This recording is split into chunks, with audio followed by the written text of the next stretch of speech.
Well, welcome to Perspectives from WFSU Public Media. I'm Tom Flanagan. The program using Zoom, pre-recorded on Tuesday, September 28th, our playback on Thursday, September 30th, and the show being aired on WFSU FM. We also archive it on WFSU.org, so you can go back and peruse at your leisure.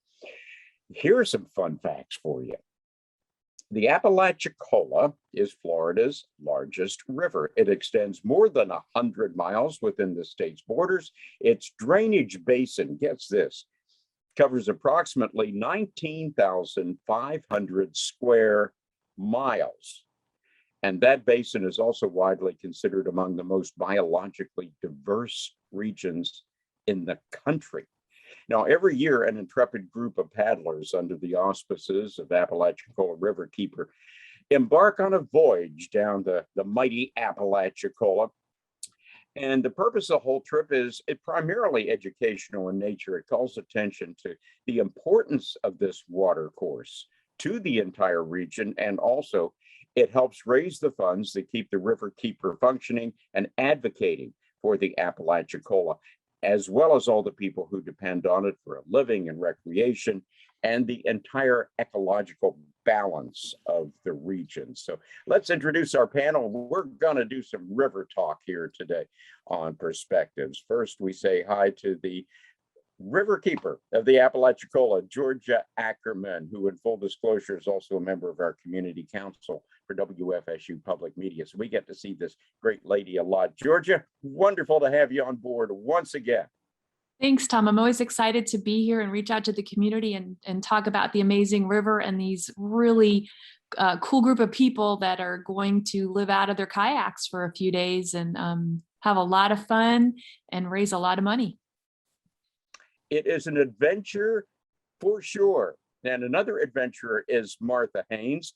She's been running and biking and hiking and camping for a whole bunch of her life and began paddling in 2000. She and her family moved to the Wakulla River in Northwest Florida. And so she's been involved with a bunch of multi-night camping trips to the Okefenokee Swamp and paddled and camped all over the place. And I can't wait to get some more insight into all of those activities. Martha, thanks so much for joining us today.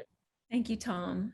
Well, I'm just really excited to be here. I love this trip, and I can't think of anything else I'd rather be doing than being outside, paddling all day, eating outside, sleeping outside, and spending time. The group is quite diverse. And so the evening stories are fantastic. And if it ever does get quiet, Doug Alderson can fill in any spaces. And we always look forward to his stories, no matter how many times we've heard them. So. Well, sometimes, Martha, the stories improve with the retelling. They do. Okay. That's my experience, yes. Yeah, it's an old River Trek truism for sure. Also joining the expedition is Lee Rigby, who moved to the Tallahassee area, Woodville specifically, a quarter of a century ago to work at the State Bureau of Elevator Safety. So every time you get into a lift, as they call them in England, and you see the little plaque, Lee's had something to do with that situation. And he also lived on Estero Bay and later on Powell Creek. And he's been following all the changes and morphing of these waterways for quite a while, and will bring some of that intelligence to the expedition as well. Lee, thanks for joining us today on Perspectives. Very glad to be here and to share and to help educate people about this important waterway, and I think this very important event we're about to embark on.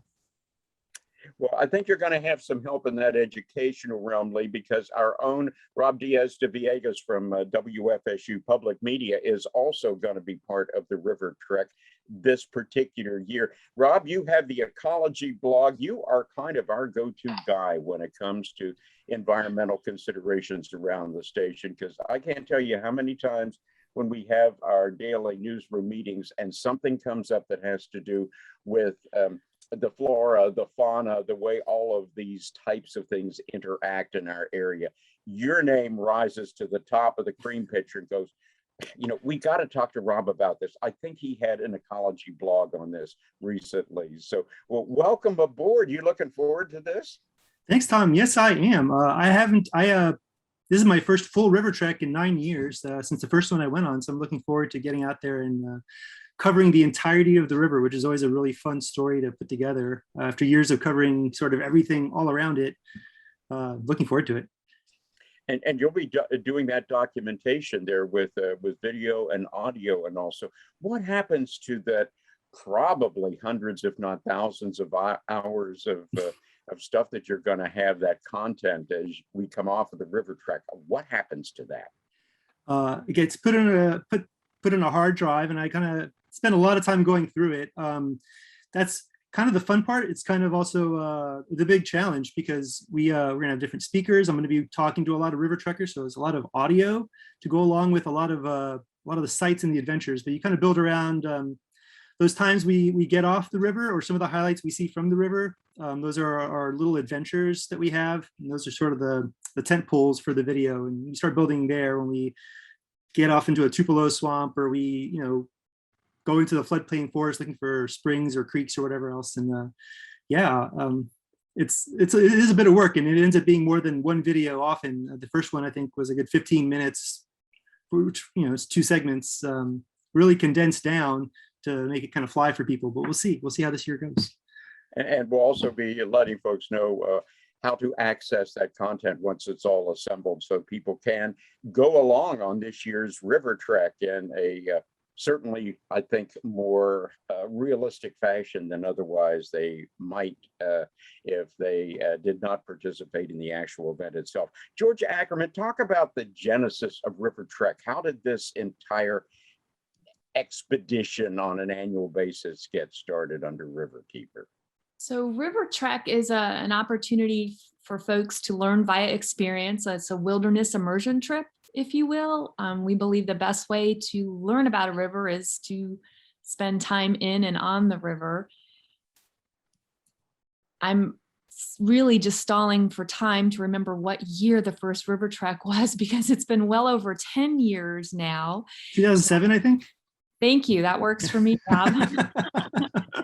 So Earl Murrow started River Trek, a former Riverkeeper board member, and it was precisely that. It was kind of a birthday fundraising trip that he did with a small group of people, and it's grown exponentially every year. So in terms of the fundraising, there's really 2 components. The fundraising component, where we have folks apply to be on the team. That happens early in the beginning part of the year.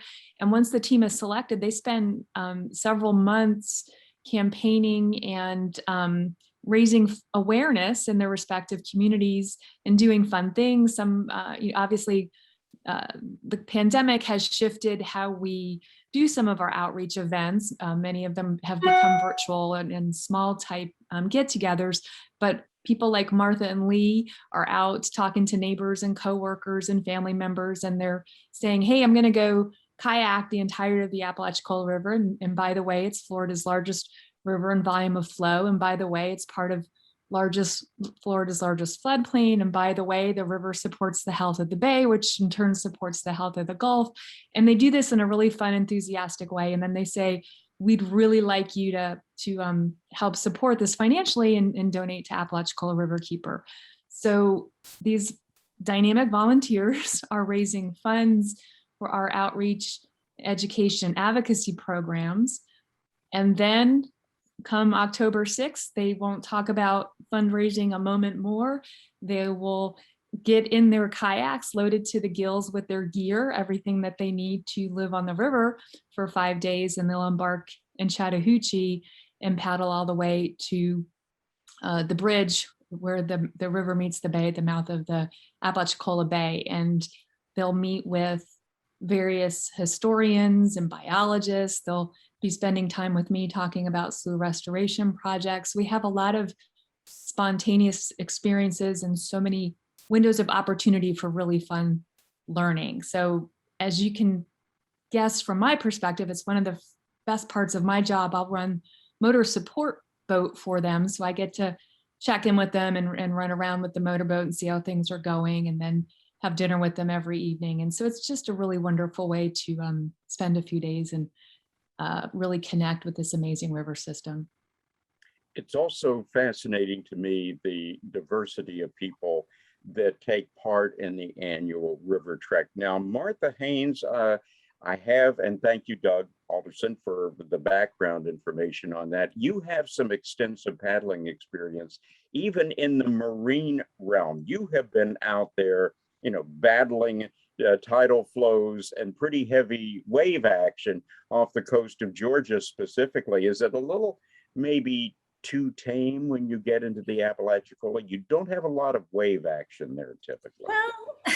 Well, there's wind, and especially as you get closer to the mouth, of course, you've got, you know, wind, and wind is the unseen enemy. There aren't a lot of waves, but there's current. And it's really huge. When I did it the first time, and I've done parts of it with Georgia, but when we started at the Chattahoochee, I was really surprised at how huge it was. And on that first day, the first day is a long day, it's over 20 miles.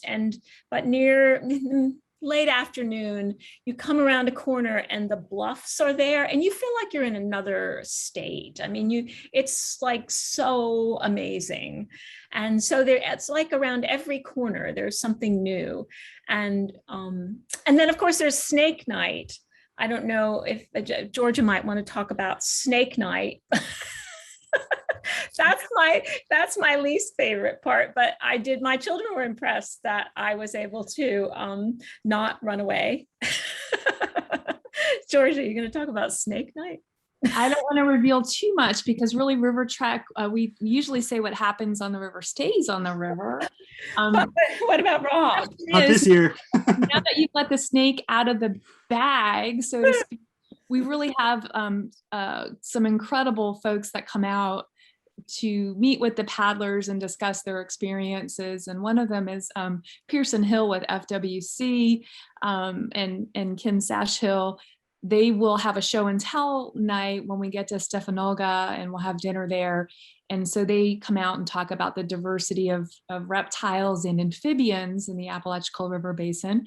And they will bring some reptiles and amphibians to share with the group. And some folks like to really engage and hold the various reptiles and amphibians. Martha did not, but that was okay. So yeah, snakes and turtles and maybe some gators we'll get to learn more about on the trip as well.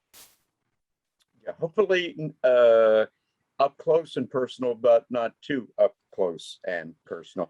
Lee Rigby, you do an awful lot of research though on the various waterways in our area. You have a really good grounding and background when it comes to analyzing the current status of these waterways and how all of the interconnections take place. From what you know about the Apalachicola, which you're about to revisit again here, what is the current state of the river? Pretty healthy, not too healthy, or considerably endangered at this point? Well, one of the reasons why I got involved is because, you know, it is being threatened. There's a lot of challenges that the river's facing with pollution, with lack of water flow.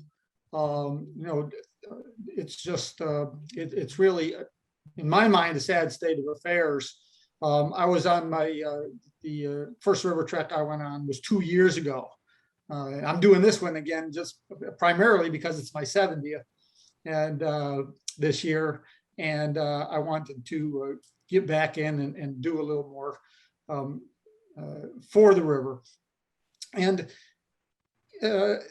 over the years, you know, you can look back and see how the Apalachicola River used to be so clear, especially as it comes out of the springs. And now it's considerably tannic, and they have a lot of invasives with different invasive water plants that have got introduced into the river.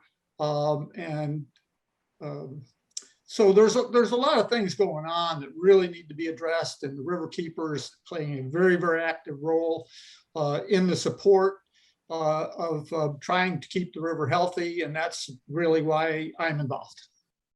Okay, Rob, you're also going to be documenting though some of those changes as well. How do you capture that kind of the before and after, or the evolution of the situation on the Apalachicola from a visual and a storytelling aspect? How do you do that?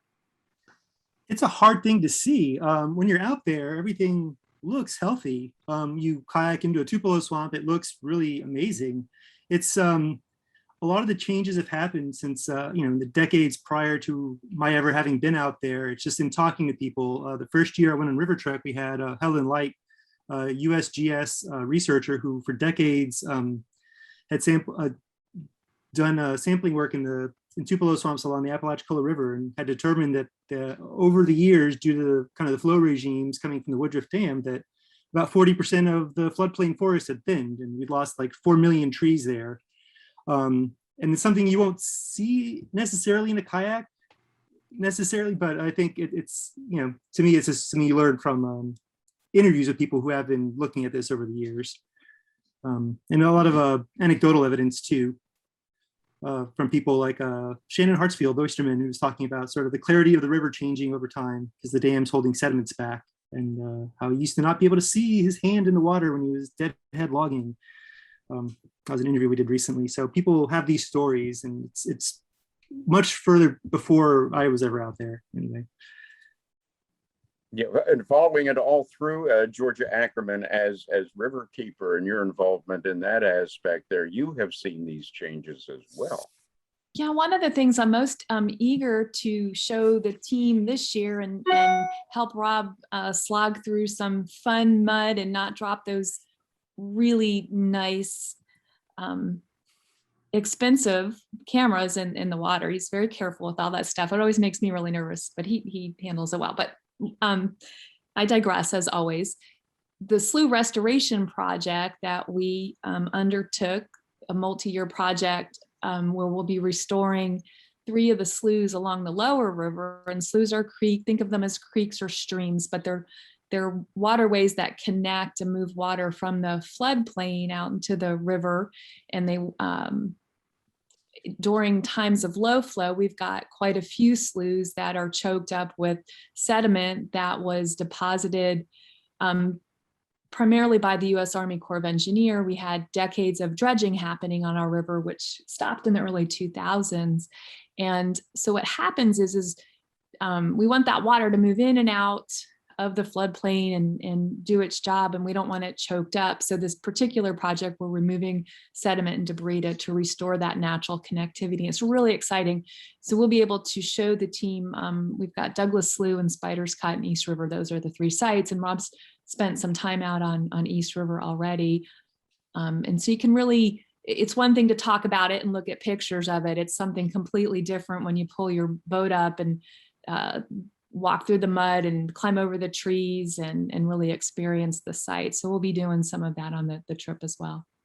What seems to me absolutely astounding, having been here for several decades, is the fact that the Apalachicola, when we first moved down here, was a commercially navigable waterway. There was barge traffic on the Apalachicola. And your reference to the Army Corps of Engineers doing that dredging to maintain the viability of that waterway for barge traffic just, again, seems remarkable given the current situation now. There's not much evidence that ever took place there.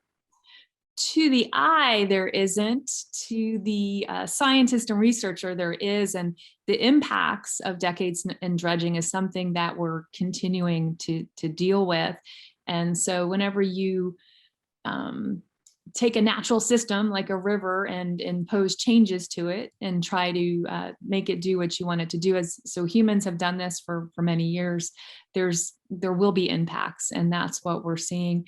And as many folks know, in terms of the crash of the collapse of the oysters in Apalachicola Bay, the health of the river is very much tied to the health of the bay. The freshwater flow of the Apalachicola River is the driver of productivity for our fisheries. So it's all connected. That's why you'll hear people say continually it's a dynamic system, it's an ever-changing system.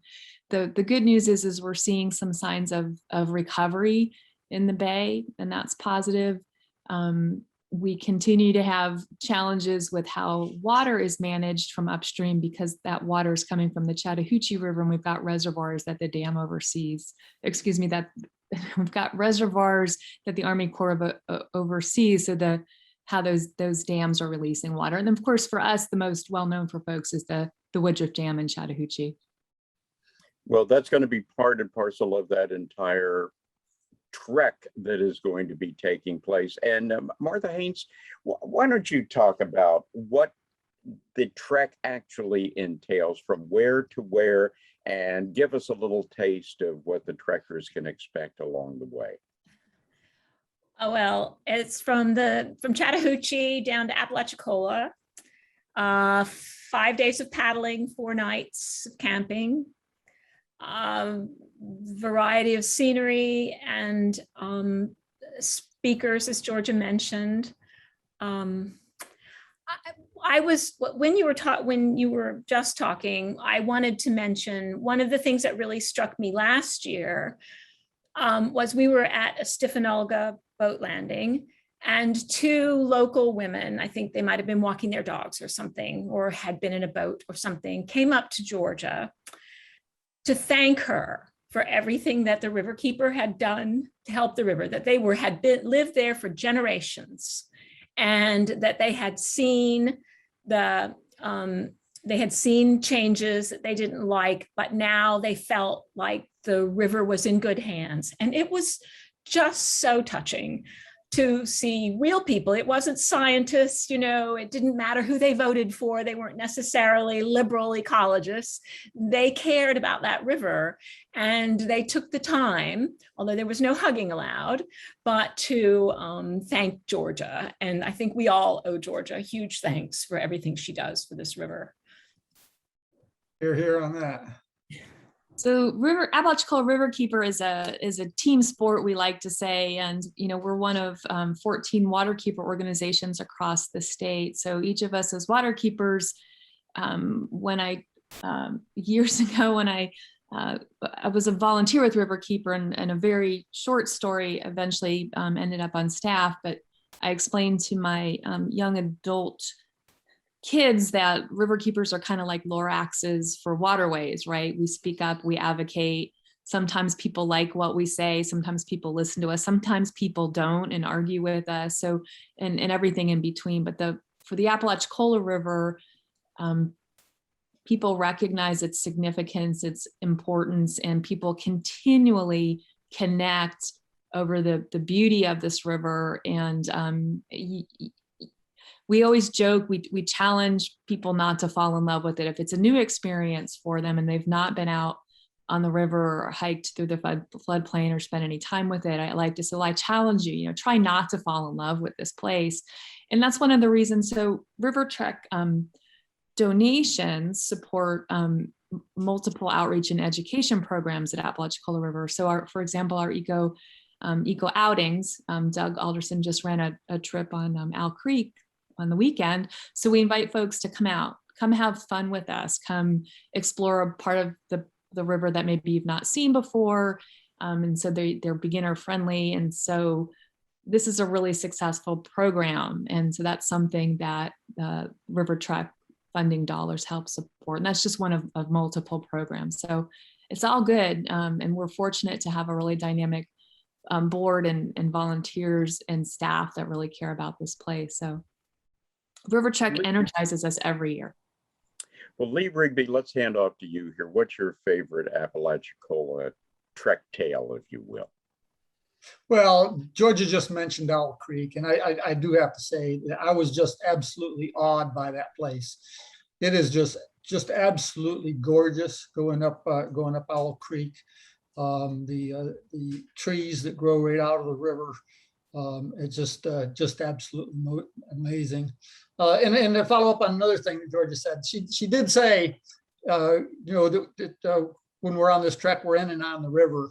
And in is a big word for me because I'm a water person, and I will pull over at any given sandbank and jump in the water to cool off. I wear, I guess being out in the sun so long, so many years, I am a little concerned about the sun. So I do wear long sleeve rash guard and long sleeve, long tights to keep the sun off my skin. So staying cool is important. And so staying in the river, in the water as much as I can, stop and get wet. It's a lot of fun. And it's also, makes me be aware of the water quality. I don't want to soak that much in water. So that's another reason why I'm so concerned about the health of our rivers. And it's just so much fun that I just can't wait to get back on the river again. One of the things I will say is that just amazed me about the whole river track is the lack of development along that whole 107-mile stretch. We saw so few houses. I was just absolutely amazed. More than anything, as far as dwellings go, we saw houseboats where people would have a little houseboat tied up to the bank. I believe they're like for fishing camp retreats, something like that. I haven't really had a chance much to talk to any of those people that live on the river or own those houseboats on the river. But just seeing those there, it lets me know that there are a lot of people in Florida that enjoy that stretch of the river and make use of it on a regular basis. And that's part of what it's about. I like to make use of it as well. So that's important to me. Well, and I want to ask Martha in a second about the ecotourism angle as well on this. But first, Rob, you have documented a lot of areas that initially pristine, slowly or sometimes not so slowly, then went on to become developed and to change dramatically. What do you think is the holdup? And I don't mean that to be a pejorative there, but why is it not developing in the Apalachicola River Basin to the extent that maybe it is in some other parts of Florida, like, the St. Johns River or the Wekiva or some of these others where development has just exploded? What do you think is going on there to prevent that sort of development in that area? Right. Well, one thing the Apalachicola is probably fortunate, it's surrounded by protected land. So, you have the Apalachicola National Forest down in the south. There's a wildlife management area that FWC runs. Water Management District land, Torreya State Park, Nature Conservancy. So there is a lot of land that's already purchased and owned by either the state or by private nonprofits that protect that area. It might also just, I don't know what, these are small, really lowly, small, not very populated counties. I don't know that, I don't know why, I don't know why specifically people aren't thinking about buying houses where there is land available. I don't know how much land is available, but I know a lot of it is protected though. Yeah, you're right. And the Florida cabinet just made some more designations of protected land here just in its most recent meeting. But still, wherever you have a river, you're going to have so-called river rats who, folks who will build little cabins, very often ramshackle type affairs, and they have their boats and they go out on the river and have a good time and back to the cabin just as, a weekend retreat, or in some cases, a retirement refuge, if you will. And it just doesn't seem to be that big a deal there. But Martha Haynes, let's talk about that ecotourism thing again, keeping the Apalachicola more pristine than some other rivers, possibly in Florida, and what that means as far as kind of a low impact economic development where people will come from many miles to enjoy those recreational opportunities on the river. Right. I should be, I should know more people that do this. I am a graduate of the TCC Ecotourism Institute or whatever it was called. But anyway, I know, as Georgia mentioned, Riverkeeper does regular trips on the river. And it's really, with that river in particular, it's really important that the river levels. Because of the dams, the river levels change. And so what may be navigable and campable at 1 week will not be the next week. And it's not just weather. You have to know the water levels. And Georgia knows how to do this, but I think it's through the Corps of Engineers. So not everybody can do that. But if people are interested in day trips and learning more about the river, Riverkeeper is the way to go. There are local outfitters too, but I think that Riverkeeper, they know what they're doing. So.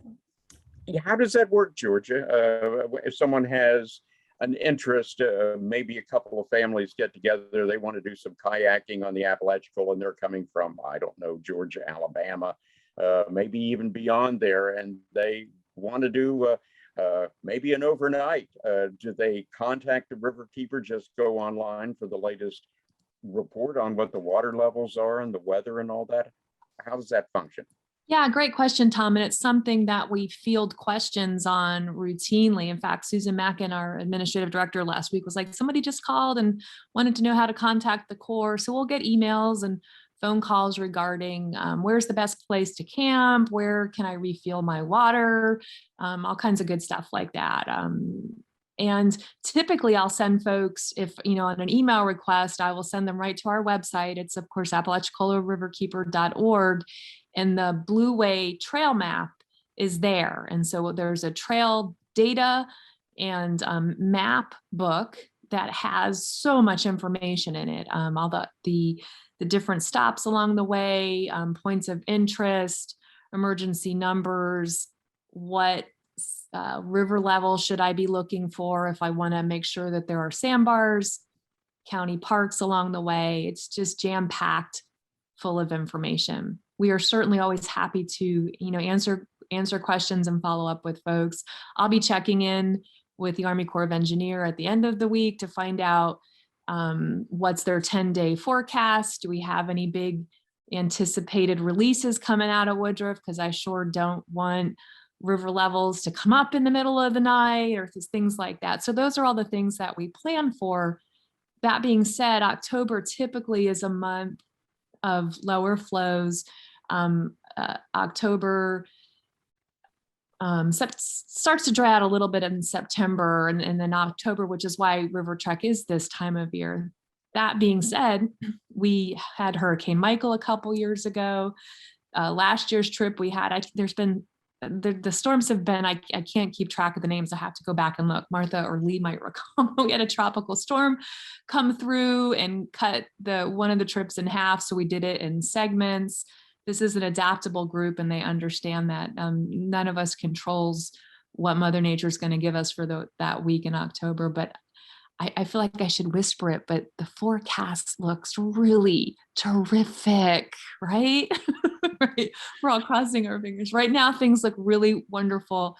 And I expect, fairly expansive sandbars, lots of room for folks to spread out and enjoy the sandbar camping aspect of the river. The flip side of that, lower flows means slower water. And I can recall a river trek where we had one of the lowest years I've ever seen. And there was a lot of, Lee, I think that may have been the trek that you were on, sir, but every time I turned around in the motorboat, they were swimming. It was warm and the flows were low. They were swimming probably more of the day than they were paddling because they were jumping out constantly and cooling off, which was totally acceptable and a great way to spend the day.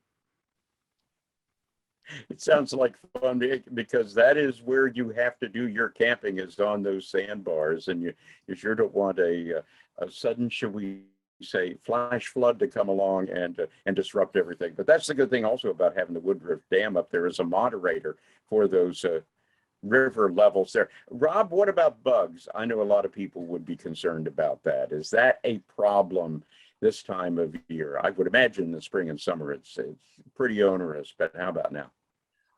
No, I can't remember having ever had a problem with bugs. It's the river's big and wide open. I think it's you know, you have a nice good breeze coming through. So when you're on the water is one thing. I think might be a little different heading into some Tupelo swamps, but I do not remember. In October is not a terrible time. Maybe hiking in the floodplain, maybe do a tick check, but other than that, no, I don't remember having a bug issue. I remember we have encountered our own snakes out there a couple times. The first year I went, Brian Deloge was with us. He was adept at finding venomous snakes in the floodplain. Copperhead, the first on the Allen Bluff sandbar, and a water moccasin later on. I think we even saw a rattlesnake swimming across the river that year. So yeah, it's plenty of Well, wildlife. that's what I heard. Yeah, yeah. Politicians are usually pretty good at finding snakes. I don't know if it's, you know, a professional affinity or what the thing may be. Just teasing, Brian. But Martha, you've had a lot of experience as a kayaker, as a paddler, but for those folks who maybe don't have that level of experience, or maybe first timers, is river trek something that they might want to tackle, or do you suggest that they get a little bit more water miles under their life belts before they tackle something like this? Oh, so I've had friends say, "Oh, I've always wanted to do that," but, and there's a, you know, but, and there's absolutely no reason why somebody who's in good shape couldn't do it. And there are boats available. They don't have to go buy a kayak. I've got a couple of extra boats. George, I know, has extra boats. Boat lovers have boats. And Doug Alderson does, prior to the river trek, does little practice trips. So they've paddled on the St. Marks and well, we were supposed to go on the Wakulla, got rained out. But they do these practice trips so people can just get a sense of their fitness level. But one of the hardest parts is packing. And I know getting all my shoes in the kayak is super hard. But so they always remind us to go ahead and pack your whole boat the weekend before, figure out what you don't need, what you don't have, get all that ready so that you're ready to go next Wednesday when we meet at the Chattahoochee. So it's not a difficult thing. I think anybody who's fit and interested could do it. It's just, you know, it takes a bit of planning. Okay, I'd like to Georgia. add to what Martha said, if that's okay. One of the things that really blossoms from river trek is we do tend to have a continuum of experience levels where we might have somebody like Martha is exceptionally experienced and has had a variety of conditions, and she's certified in first aid and all these and lots of good stuff. And then we might have somebody that's fairly new. They've paddled a long day before. They've demonstrated that, you know, they're capable and enthusiastic, and typically they'll be mentored a little bit, and then these friendships happen on the water and all this pointers on things. We all learn from each other. Even folks that have been paddling for decades will learn a new pointer from somebody else, and that's part of the fun of in participating in these wilderness immersion trips like that. And the river is always teaching us, and then the group is teaching us. So it's a really experiential trip. And as far as the strenuousness of the outing is concerned, well, Lee, you're celebrating the big 7-0 on the trek, and so that is certainly not anything that should discourage people, right? Oh, absolutely not. In fact, I believe there may be some that I may not be the oldest in the group. In fact, I'm sure I'm not. I do recall that on the river trek I did previously, I was, you think you're going downstream, so you think maybe you can just kind of relax and let the current carry you along. But I can tell you, we paddled practically nonstop while we were in the water. You didn't have to paddle hard. It wasn't all that strenuous, but you did have to keep moving. In fact, I remember I did looking at some mile markers, the old mile markers for the barge traffic. I counted how many strokes it took from go from 1 mile to the next, and I'd love to be able to tell you, but I'll be honest with you, I just can't. I can't remember. But it was a substantial number of strokes. But again, it wasn't overly strenuous. It's just keeping the boat pointing downstream and keeping moving. Just paddling all the way. It was very, because of the remoteness, it was very quiet. You don't get any traffic noise. You don't,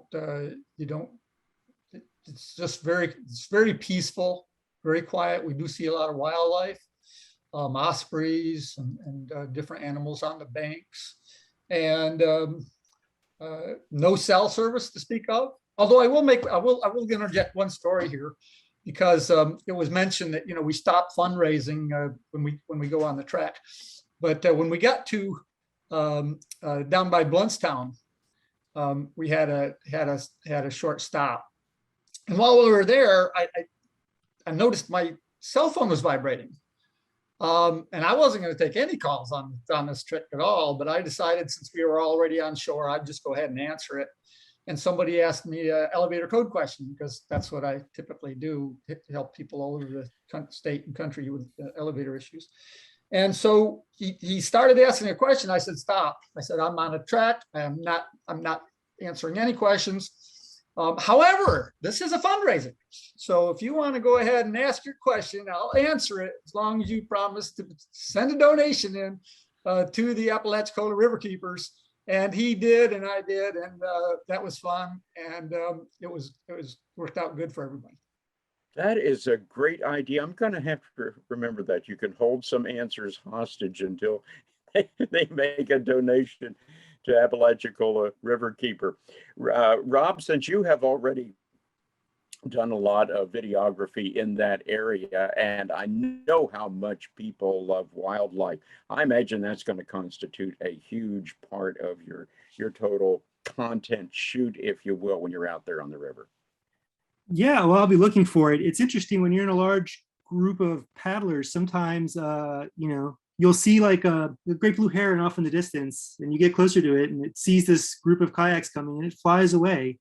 I find, out on the river, when there's a lot of us, we're all talking, it gets kind of hard to see a lot of things. A lot of animals are shy out on the river. I remember the first year I was out there, someone compared it to the Wassissa River, which has a lot of heavy, kayak and canoe and airboat traffic. And all those animals seem to be used to having like all these people around. So they're just out there. And on the river, it's not, you see, ospreys and eagles flying high, but you don't necessarily, see a lot of stuff right on the river. But if you get into a quiet area, if you get ahead of people, maybe you'll see some stuff. I remember that one year we saw, I think Georgia was there, and Doug on the boat ramp. It was the year I came with my son Max. I was about to put in the water, and we saw a bear across the river on a sandbar, a little tiny one. And then I kind of foolishly, kind of absentmindedly, I really wanted my son to see it, so I turned around and said, "Hey Max, there's a bear!" And then the bear just ran into the woods. So he didn't see the bear. He says he saw the bear, but I don't think he did.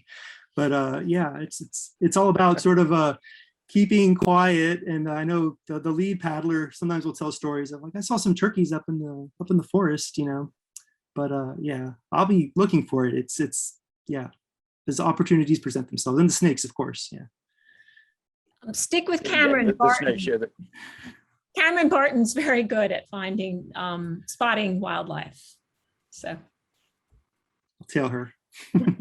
There we go. Yeah, it always helps to have a spotter when it comes to that, because you could have your head on a swivel, I'm sure, and still miss a lot of the activity that's going on in the area. So Georgia, give us the whys, the wherefores, how many folks are involved in this year's river trek along the Apalachicola, and give us that little preview here of just how this is going to go down. We have a terrific team. We've got new paddlers. We've got veteran paddlers. They're from parts of Florida. They're from other states. Martha mentioned previously, we just have a really diverse team, and it's very exciting for us every year to get more applications, people from different places, folks that are hearing about the river. want to come have this experience. This is not an easy trip to do. There's a significant amount of preparation. You're blocking off time on your calendar. These paddlers are committed to raising a minimum of $1,000 each. And believe you me, most of them go well beyond that. They just get on a roll, and their enthusiasm is so evident that their friends, and Lee has shared some great stories. They're very creative in their fundraising efforts as well. So we thank them for that. To meet the whole team, I'd invite folks to check out the Apalachicola Riverkeeper website. There's an easy link. You can find each and every team member from this year, who they are, where they're from, and why they've decided to do this. And you might decide to support them as well. So we're super excited. I've already started, yesterday prepping the motorboat, going through the safety kits, sorting out the gear, trying to, make sure the tent and all the stuff is in good order, so that we can be well prepared and get out there. We're going to have just a really amazing time. Every year, and I've lost track of how many years I've been out there as a volunteer and then future riverkeeper doing this. Every year somebody says to me right after the trek, "That was like life-changing, Georgia." And I laugh at them because that's what I said the first time I finished a river trek and came out of the water and realized how incredible this system was, and experiencing these consecutive days of, from Chattahoochee down to the bay. And it was such an empowering experience. And so we really look forward to sharing that with everybody. What are the dates for the trek, Georgia? And do you invite people up to Chattahoochee maybe to give you guys a send-off when you kick it? They'll be launching on Wednesday, October 6th. And they'll be arriving into Apalachicola on Sunday, October 10th. They'll be launching about 9 a.m.-ish. Folks are always, well, again, check the website, sign up for emails really is the best way, because we'll announce everything. And then of course, social media, you can always follow us on social media. We'll be out there with live Facebook and Twitter. And anyway, yes, come send them off, wave them off. And then when they're coming into Apalachicola, you can be there under the bridge, making some noise and hooting and hollering for them. Folks always show up with some cold beverages to greet the team and help them unpack their boats and help them transition back into civilization, so to speak. Yeah, there we go. Just a few minutes remaining here. And Martha Haynes, any final thoughts that you have as you get ready to embark on this year's Apalachicola River trek? I'm just grateful for the weather forecast, and so excited to be going and looking forward to making new friends. How about you, Lee Rigby? Well, nobody mentioned that I did want to just let everybody know that there are a lot of historical sites along the Apalachicola River that I was not aware of. Old towns, settlements of that were from the escaped slaves. There's all kinds of things along the riverbank that are just absolutely fascinating. And if this trip is anything like the last, when I got to Apalachicola after 5 days of paddling, the 107 miles we went, I felt like I was just ready to keep on going to St. George Island. I was just so psyched. It was just wonderful. That's dedication. Rob Diaz de Villegas, any thoughts from you, sir? Yeah, I'm looking forward to getting back out there. When I did the first one 9 years ago, it was an introduction to the river and everything around it. And I've been doing so many stories around the river and the Tupelo swamps and the longleaf forests around it. They have creeks and ravines that flood out into the river. It'll be cool to kind of go full circle on that and get back on that river and see where all that water is coming down into it. Yeah. And a great part of the topography of North Florida that you cannot find anyplace else. As you mentioned before, Georgia Ackerman, and as Apalachicola Riverkeeper, you get the last word. I just want to give a shout out to the volunteers that have organized. We have one more event related to River Truck fundraising that'll be this Sunday at Railroad Square in Tallahassee. So again, go to the website. Everything you need to know is there. It's been organized by several of the team, and it will be, of course, practicing good COVID safety. That's a very important part of everything that we do.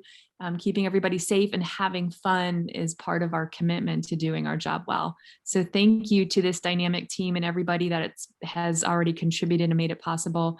And thanks for the tremendous support in the community for protecting the Apalachicola River floodplain and bay. It is always so much fun to catch the gang, at least a portion of the gang, before they take off on each year's river trek. I hope you folks have an absolutely remarkable time, raise lots and lots of money for Apalachicola Riverkeeper and its outreach and educational programs. And with you next to, good luck, folks. And Rob, can't wait to see everything that you shoot on this year's trek, and it's going to be a fantastic production. We'll get back with you after you make that final circle there down at Apalachicola and come back to start digging down through that non-linear editing process to put that together. Thank you all for being part of this special Perspectives from WFSU Public Media. Thanks going out also to Taylor Cox and Paul Dam and Tricia Moynihan, Lydell Rawls, many others who were involved in the production, including our Director of Content, Kim Kelling, who also acts as our executive producer, and I'm Tom Flanagan. Well, October is Breast Cancer Awareness Month, and we're going to be exploring the resources in our area that are available to do battle with the disease coming up on next week's Perspectives from WFSU Public Media. Take care.